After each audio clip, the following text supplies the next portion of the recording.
बिस्मिल्लाहिर्रहमानिर्रहीम। जी, क्रूसिबल का ये क्वेश्चन बहुत ज़्यादा इम्पोर्टेंट है।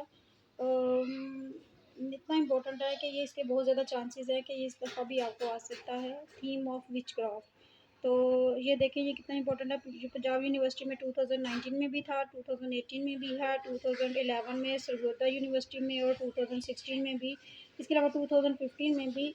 यूँ कह लें कि ये बहुत ज़्यादा इम्पोर्टेंट है। ये आपने जब इसकी प्रिपरेशन करनी है तो यही सोच के करनी है कि मे बी इसके काफ़ी सारे चांसेस हैं कि ये आपको पेपर में आ सकता है। तो the Crucible is a deft satire and human ignorance and superstition comment. Number 2 पे है the Crucible by Arthur Miller is the conflict between notion of dogmatic and secular morality. Number 3 पे है the Crucible is a fictional version of historical incident the Salem witch trial discuss. Number 4 पे है right a historical and cultural background of the play. The Crucible by Arthur Miller a parody of anti communist witch hunt. जी, ये जब भी जो भी इनमें से सवाल आ जाता है, जैसे कि अगर ये डेफ्ट स्टाइल के बारे में आ जाता है या ह्यूमन इग्नोरेंस के बारे में आ जाता है या सुपरस्टिशन से रिलेटेड आपको कोई भी क्वेश्चन आ जाता है तो आपने इसका आंसर यही लिखना है। इसके अलावा क्रूसिबल के बारे में अगर conflict between notion and dogmatic secular morality ये अगर आ जाता है तो भी आपने यही लिखना है। कन्फ्लिक्ट के बारे में अगर पूछा जाता है या रूल्स रेगुलेशन की वायोलेशन के बारे में अगर पूछा जाता है तो भी आपने यही असाइनमेंट लिखनी है। The crucible of fictional version of historical incident, इसमें हिस्टोरिकल इंसिडेंट बयान किए गए हैं, आपने ये बताना है। Right a historical and cultural background of the play, इसका हिस्टोरिकल और कल्चरल बैकग्राउंड आपने बताना है। आगे है Arthur Miller parody and anti communist के बारे में अगर पूछा जाता है तो भी आपने यही बताना है। This is the most important. जी, सबसे पहले मैं आपको बताती हूँ कि इसके मेन पॉइंट्स क्या हैं जो जो हमने डिस्कस करने हैं। मेन पॉइंट्स में सबसे पहले इंट्रोडक्शन बताना है, इसके बाद मेजर थीम्स आपने बताने हैं, इसके बाद है मैककार्थीइज्म ये बताना है आपने, इसके बाद विच क्राफ्ट आपने बतानी है और इसके बाद आपने बताना है conclusion eight the and. Conclusion आपने हमेशा अकॉर्डिंग टू क्वेश्चन ही लिखना है। जी, अब हम अपने मेन क्वेश्चन की तरफ आगे हैं। इसमें है आंसर है the theme of the which craft is central theme of the measure of the play. जो विच क्राफ्ट का जो थीम है ये सेंट्रल थीम है प्ले का। Through the theme Myler wants to tear the veil of conservation, dogmatic nationalism and मैकार्थीज़म। जब ये चीज़ों का जो मैकार्थीज़म और डॉगमेटिक नेशनलिज्म है इसको ये जो रूट आउट करना चाहता है, ये इसको सामने लाना चाहता है या करना चाहता है। During the 17th and 18th century, belief in the reality of witchcraft was widespread in America and Europe। 17वीं 18वीं सदी में ये यकीन किया जाता था कि ये जो अमेरिका में ये जो और यूरोप में विचक्राफ्ट बहुत ज़्यादा फैल गई थी। Thousand of innocent people were executed during the period and a few people questioned the existence of witches। कुछ लोगों को तो इस बात पे एतबार था कि विचेस भी हैं, लेकिन कुछ लोग एतबार नहीं करते थे। The same was the situation in 20th century in America after the second world war. 20वीं सदी में दूसरी जंग अजीम के बाद भी यही कंडीशन रही थी अमेरिका में। That the people were accused of being a communist and without legal, के लोगों पर इल्ज़ाम लगाया जाता था कि वो कम्युनिस्ट हैं, लीगल प्रोसीडिंग्स नहीं हैं उनमें। They were sentence to death, उनको सजाएं मौत दी जाती थी। This aggravated situation was so much grave that America liberalism was in extreme danger, कि अमेरिका की जो लिबरलिज्म है वो बहुत ज़्यादा खतरे का शिकार रही थी। For there was a mass hysteria in the people, लोगों में बहुत ज़्यादा हिस्टेरिया पाया जाता है था, परेशानी और तज़ब्ज़ुब का शिकार थे लोग।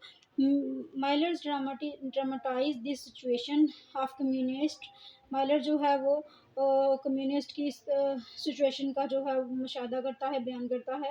Hunting in the historical background of slam, तो बयान करता है बैकग्राउंड बयान करता है सैलम का। Witch hunting in 17th century by the so called Puritan, जिसमें सो कॉल्ड प्यूरिटन्स बयान किए थे। Miller's picks up the famous event of witchcraft, वो मशहूर विच क्राफ्ट का इवेंट बयान करता है। The history in the order highlight his experience of fear and hysteria in 20th century, उसका एक्सपीरियंस जो है हिस्टोरिया के बारे में 20वीं सदी में वो बयान करता है, कास्ट बाय मैकमेरिथन under the McCarthyism thousand of innocent people were accused of being communist of witch, जिसमें बहुत सारे लोगों पर इल्ज़ाम लगाया जाता था कि वो कम्युनिस्ट हैं, विच है, and were killed without any proof against them, और उनको मारा जाता था बगैर किसी जुर्म के, बगैर किसी सबूत के उनको मारा जाता था। उन पे इल्ज़ाम लगा दिया जाता था कि ये विच क्राफ्ट करते हैं और उनको मार दिया जाता था, सज़ाएं मौत दी जाती थी उनको। There was a law of jungle, ये जो है ये जंगल का कानून था। And the innocent people either had to die as a witch or commit suicide, तो लोग जो है या तो वो मर जाते थे या फिर वो सुसाइड कर लेते थे। The play emphasizes upon the power of the accusers in Salem, के ये जो अक्यूजर जो सैलम में ये जो एक प्ले किया जाता है उसके बारे में ये बयान किया जाता है कि सैलम में कैसे एक वाक़या रूनमा हुआ था। The play also highlights the difficulty of proving innocence of those people। इस प्ले में पता चलता है कि कैसे वो लोग जो हैं वो हाईलाइट करने में नाकाम रहते थे प्रॉब्लम्स को। Who were accused to be a witch in Salem, जिनको इल्ज़ाम लगाया जाता था कि वो accused जो उनके वो विच हैं, and symbolically for those who were accused of being communist, और आमतौर पर वो लोग जिनको पर इल्ज़ाम लगाया जाता था कि वो कम्युनिस्ट हैं। इन 20th सेंचुरी इन अमेरिका में वो जो 20वीं सदी में जिन पर इल्ज़ाम लगाया जाता था, even the false accusation was enough to damage the, हत्ता कि ये झूठी तोहमत भी उनके लिए काफ़ी थी, to damage the reputation of a person, किसी की शोहरत को तबाह करने के लिए काफ़ी थी, and his chances for employment, और उनकी जो चांसेस थे एम्प्लॉयमेंट के वो खत्म हो जाते थे। Thus the accused were forced to accuse others innocent, जो अक्यूज जो हैं उनको मुजरिम जो हैं उनको मजबूर किया जाता था कि वो दूसरों को भी इल्ज़ाम लगाएं, innocent person to save his own skin और डाई एज अ विच, कि वो दूसरे किसी को फंसा दें या फिर वो खुद ही जो है मारे जाएं as a witch, and the evil practice was not coming to an end, और ये जो गलत किस्म की जो रस्म थी ये ख़त्म नहीं होती थी। In the play we see that a group of girl of different ages, के ये जो ग्रुप हैं गर्ल्स का डिफरेंट एजेस में, आर फाउंड डांसिंग मिस्टीरियसली, वो बड़े पुरसरार तरीके से डांस कर रही होती हैं, एट मिडनाइट, रात के वक्त, इन द जंगल में, they are playing with craft, वो विच क्राफ्ट कर रही थी। टू ऑफ देम, उनमें से दो, बेटी एंड रुथ बीइंग यंगर, बेटी और रुथ जो है वो नौजवान थी, fall ill due to the fear of being caught while dancing, उनको इस बात से बुखार हो जाता है कि उनको डांस करते हुए देखा गया है। Their illness is not a direct cause of being involve in which craft, उनकी बीमारी विच क्राफ्ट में विच क्राफ्ट करने की वजह से नहीं थी, but because of a over excited response to even in the woods, बल्कि इस वजह से थी कि उन्होंने ओवर एक्साइटेड रिस्पॉन्स दिया था जंगल में। दस न्यूरोटिक गिल्ट इज़ डिवेलप्ड इन दम, ताहम उनमें जो है एक गिल्ट का एहसास उनको होता है, because of participating what they believe to be forbidden, कि उन्होंने उस चीज़ में शमूलियत की जिससे उनको रोका गया था। अक्यूट राइट, मतलब जिस चीज़ से उनको रोका गया था उन्होंने उसी चीज़ में हिस्सा लिया। इन अदर वर्ड, दूसरे अल्फाज में, it is a psychosomatically induced illness, ये बहुत ज़्यादा नफसियाती किस्म की ये बुराई है, not caused by which craft but by believe in which craft, जो कि विच क्राफ्ट की वजह से नहीं बल्कि विच क्राफ्ट में यकीन की वजह से थी। As Mrs Putnam believes that the death of her 7 children is because of the witches, क्योंकि उसको इस बात पे यकीन होता है कि ये विचेस की वजह से ही उसके 7 बच्चों की डेथ हो जाती है। When the girls are caught they start to accuse other people, जब लोग पकड़े जाते थे, लड़कियां पकड़ी जाती थी तो वो दूसरों पे इल्ज़ाम लगा देती थी, of the town of being witch, कि वो जो है टाउन में उनको भी विच हैं, to whom they suspect indifferent, जिनको वो अलग तलग समझते थे, टूवर्ड्स कम्युनिटी, माशरे में, मतलब कि अगर कोई एक शख्स अलग तलग तरीके से माशरे में रह रहा है, चर्च नहीं जाता या लोगों के साथ इतना मेल जोल नहीं रखता, तो वो लोग समझते थे कि ये भी चुड़ैल है, मतलब कि ये भी जादू टोने में मुलव्वस है। Abigail, Betty and Mary accuse many town women of being witch, वो जो है बहुत सारे लोगों को जो है विच एज अ विच उन्होंने अक्यूज़ किया है, इल्ज़ाम लगाया है। Most of the accuse people are those with whom these girls have personal indication, मतलब कि उनमें से वो बहुत सारी लड़कियां भी थी जिनके साथ इनके बहुत पर्सनल ताल्लुकात भी थे। For example, Abigail accuse Elizabeth because of she considers her a bone between her and Proctor, अब एलिज़ाबेथ जो है वो उसको विच कंसिडर करती है, साबित करने की कोशिश करती है, क्योंकि वो समझती है कि प्रॉक्टर और उसके दरमियान ये एक हड्डी है, एक रुकावट है। ए गाइस Corey also has been accused of being a witch, but he can not protect against in the court. लेकिन वो जो है वो कोर्ट में प्रोटेस्ट नहीं कर सकता, एहतजाज नहीं कर सकता। The response of the adult to witch जो इसकी जवाबदेही है अडल्ट की विचक्राफ्ट के बारे में, इज़ रिडिकुलस, ये बड़ी मज़ाहिया खेज है। Reverend Parris response towards witchcraft is of dual nature, ये उसकी ड्यूल नेचर को शो करता है। He does not want to believe in the existence of the witch, वो जो है विच की मौजूदगी में, and that Betty's unconscious state, और बैटी की जो अनकॉन्शियस स्टेट है वो शो करता है। इज रिजल्ट ऑफ फियर, ये खौफ की वजह से है। बिकॉज इन दिस काज, क्योंकि इस वजह से his own reputation is in danger, क्योंकि उसकी अपनी ही जो शोहरत है वो खतरे में पड़ जाती है। what the people will think about him, के लोग उसके बारे में क्या सोचेंगे। and the ironic situation is that, और ironic situation तो ये है, that Paris has to seek the help of Hale and occultists to confirm about the influence of witch and the and her daughter, और उसकी जो बेटी भी है वो भी इस चीज़ को कंफर्म करती है, उसका जो असर है। But in the end of the play we see that Paris accepts that witches do not exist there, and all this witchcraft is wrong practice। वो मतलब उसको एंड पे इस बात का यकीन हो जाता है कि विचेस कोई नहीं है और ये जो विचक्राफ्ट है ये सारी रॉन्ग प्रैक्टिस है।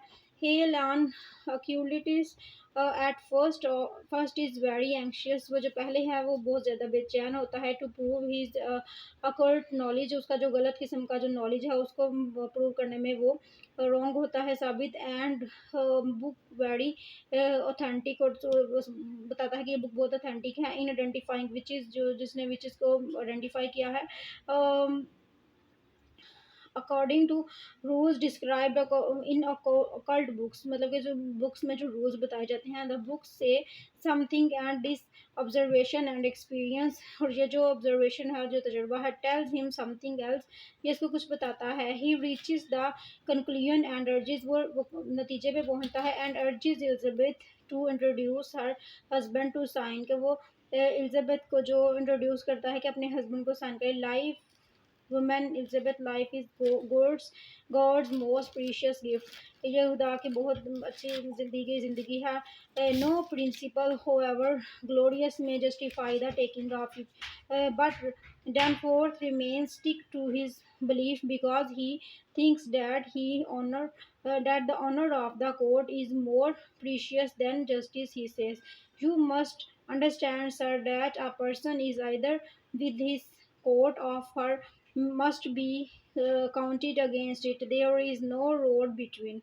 But John Proctor is protagonist of the play, retain a very strict attitude towards witchcraft, जिसका बहुत ज़्यादा ताल्लुक होता है witchcraft के साथ। He does not believe in it, वो उस पर यकीन नहीं रखता। and take it as an irrational act, और उसको एक irrational act के तौर पे लेता है। At the first he does not want to be involved in the court problem, सबसे पहले वो कोर्ट की प्रॉब्लम में शामिल नहीं होता about witch craft. But at the end of he has to do when he learned that Elizabeth has been accused the जब वो समझता है कि उसको उस पर एलिजाबेथ ने इल्ज़ाम लगाया है। I will tell you what's walking Salem vengeance Salem vengeance is Salem. We are what we always were in Salem, but now the little crazy children are jangling the key of the kingdom and comfort vigilance right law. ये अगर आपसे याद करनी हुई तो आप इसको याद भी कर सकते हैं। इसके अलावा ये नेक्स्ट है वो आप लर्न कर लेना, वो लाजमी करना, क्योंकि वो आपके दूसरे क्वेश्चन में भी आ सकती है। बहुत इंपॉर्टेंट है, अभी आप वो करें। Proctor is also accused of being a witch, तो उसको भी इल्ज़ाम लगाया जाता है कि वो विच है because of his rebellion against. ये लाइन्स आप ये भी लिख सकते हैं। इसके अलावा ये जो आपको प्रॉक्टर के करैक्टर में मैंने करवाई हैं आप वो भी इसमें ऐड कर सकते हैं। Against the church and the court when he wants to prove the fraudulent behavior of the girls he is accused, in the return he sentenced to death, उसको मौत दी जाती है, सजाई मौत दी जाती है। if he does not confess to be a witch, कि अगर वो विच जो है वो कन्फेस नहीं करेगा तो उसको सजाई मौत दी जाएगी। Because of the pressure on him, उस पर प्रेशर डाला जाता है। At first he agrees to confess, सबसे पहले वो इत्तेकाब करता है। एंड साइंस, और साइन कर देता है it, but his innocence and soul does not let him to confess, उसकी जो मासूमियत है वो ऐसा करने पे मजबूर नहीं करती, वो ऐसा नहीं करने देती उसको। Therefore he tears the confession letter and says, उसके बाद वो कन्फेशन लेटर को फाड़ देता है और कहता है, क्या कहता है ये, आप कोई भी क्वेश्चन आए आप उसमें ये लिख सकते हैं, बहुत इंपॉर्टेंट है। Because it is my name, because I cannot have another in my life, because I am not worth of dust and feet of them that hang. How may I live without my name? I have given you my soul, leave me my name. तो मुझे मेरे नाम के साथ छोड़ दे, मैं ऐसा नहीं कर सकता। He does not want to lose his true identity and to be called a witch, वो नहीं चाहता था कि वो अपनी असल शख्सियत खो दे और विच कहलाया जाए, इसलिए वो जान की बाजी हार देता है। Therefore he sacrifices his body and he saves his soul, अपनी वो जो बॉडी है उसको कुर्बान कर देता है, अपनी रूह को जो है, अपनी सोल जो है उसको बचा लेता है। The rules of regulation of McCarthyism in the 20th century were no indifferent from the rules in Salem, जो सैलम में जो रूल्स हैं और जो मैकारिथिज्म में जो कवानीन बनाए गए थे वो बिल्कुल सेम ही हैं। ये ड्रामा बिल्कुल ट्रू पॉइंट्स पे जो है इसमें डिस्कस किया गया है।